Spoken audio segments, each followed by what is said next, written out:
छोटे छोटे 1-1 ग्रॅमचे माझे सुवर्णक्षण खूप आहेत.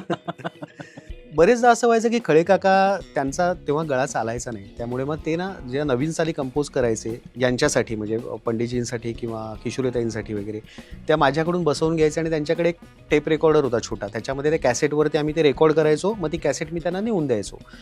तर एकदा असं झालं की किशोरीताईंना त्यांचा अल्बम करायचा होता, पण 6-8 महिने झाले आणि तो अल्बम काही होईना. तर मला खळे काका म्हणाले, अरे तू किशोरीताईंकडे जा आणि ती कॅसेट घेऊन ये त्यांच्याकडून.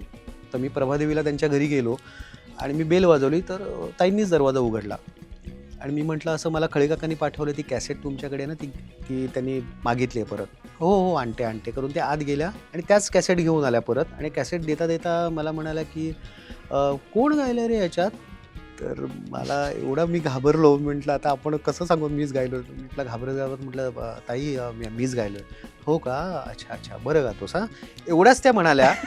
पण किशोरी आमोणकर यांच्याकडून बरा गातोस हे माझ्यासाठी जवळजवळ 50 तोला सोनेरी क्षण होता तो. म्हणजे वामन हरी पेठे ज्वेलर्स प्रस्तुत कॅचअप विथ अजित परब.